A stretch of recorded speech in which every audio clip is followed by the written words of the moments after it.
안녕하세요. 자유교회 이진우 목사가 보내드리는 아침 묵상입니다.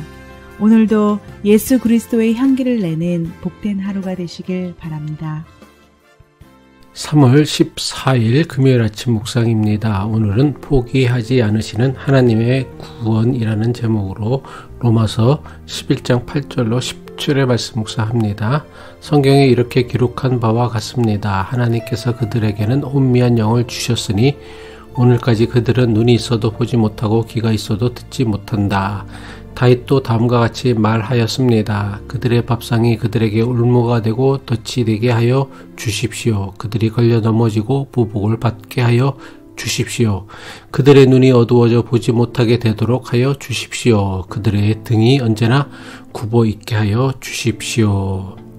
바울은 구약 성경의 말씀을 인용하며 이스라엘이 영적으로 눈멀고 귀가 닫혀 있는 상태라고 주장합니다. 로마서 11장 8절이죠. 성경에 이렇게 기록한 바와 같습니다. 하나님께서 그들에게는 혼미한 영을 주셨으니 오늘까지 그들은 눈이 있어도 보지 못하고 귀가 있어도 듣지 못한다.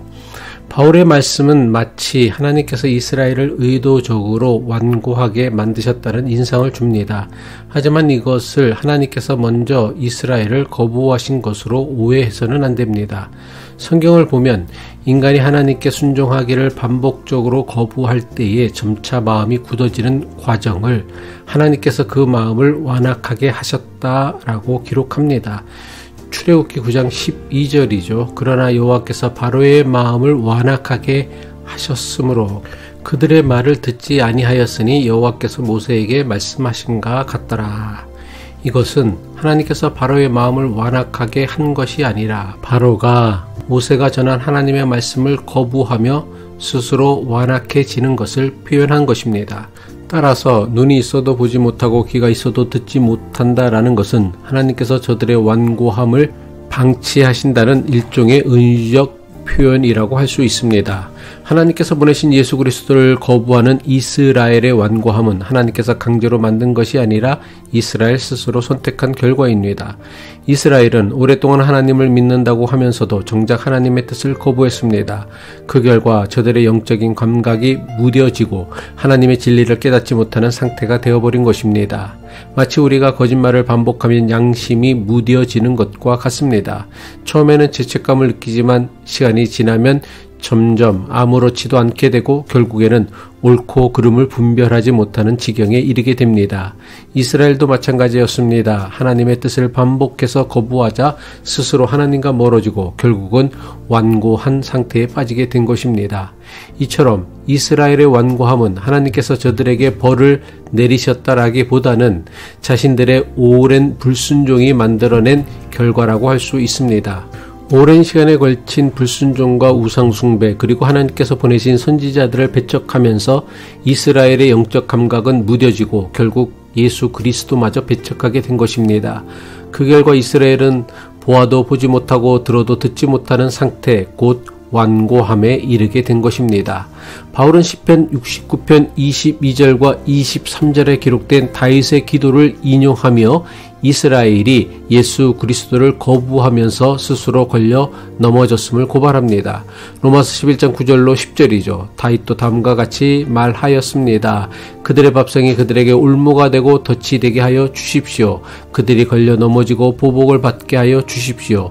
그들의 눈이 어두워져서 보지 못하게 되도록 하여 주십시오. 그들의 등이 언제나 굽어 있게 하여 주십시오.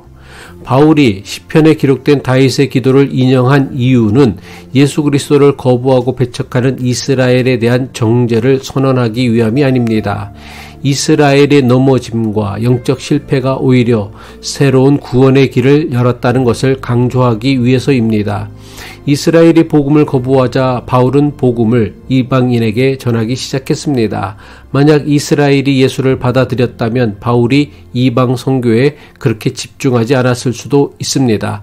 하지만 이스라엘의 완고함으로 오히려 예수 그리스도의 복음이 이방 세계로 빠르게 확산하게 되었고 그 결과 우리도 그 은혜를 입게 된 것입니다. 이처럼 하나님의 구원 계획은 이스라엘의 거부와 실패조차도 사용하여 이루어진 것입니다. 이스라엘이 넘어짐으로 인해 오히려 더 많은 사람이 복음을 듣게 된 것입니다. 이 사실을 드러내려고 바울이 자기 동족 이스라엘의 완고함을 고발하고 있는 것입니다. 바울은 이스라엘의 완고함을 고발하는 것으로 끝나지는 않았습니다. 바울은 하나님께서 결국 이스라엘을 다시 회복시키실 것이라고 선언합니다. 로마서 1장 26절이죠. 온 이스라엘이 구원을 받게 되리라는 것입니다. 다시 말해 이스라엘의 실패는 끝이 아니라 과정이라는 것입니다. 바울은 때가 되면 하나님께서 이스라엘을 다시 돌아오게 하신다고 믿었습니다. 이것은 우리에게도 매우 중요한 영적 도전을 줍니다. 오늘날에도 하나님을 거부하는 사람들이 많습니다. 교회를 떠나고 신앙을 멀리하는 사람들도 있습니다. 하지만 하나님은 이들을 결코 포기하지 않으십니다. 끝까지 기다리시는 하나님이십니다. 따라서 우리의 역할은 그들을 정죄하는 것이 아니라 그들이 다시 하나님께로 돌아올 수 있도록 기다리고 기도하는 것입니다. 하나님의 구원 계획은 사람의 실패로 멈추지 않습니다. 심지어 우리가 완고해질 때도 포기하지 않으시고 우리가 돌아오길 끝까지 기다리시는 하나님이십니다. 기도하겠습니다. 사랑과 공의의 하나님 아버지, 우리의 완고함에도 불구하고 끝까지 인내하시는 주님의 은혜를 찬양합니다. 이스라엘의 실패조차 구원의 길을 여시는 주님의 놀라운 섭리를 바라보면서 때로는 불순종과 의심으로 굳어지는 우리의 마음도 겸손히 돌아보게 하옵소서. 어떤 실패와 절망의 상황에서도 우리를 포기하지 아니하시는 하나님을 끝까지 바라보게 하옵소서. 예수 그리스도의 이름으로 기도합니다.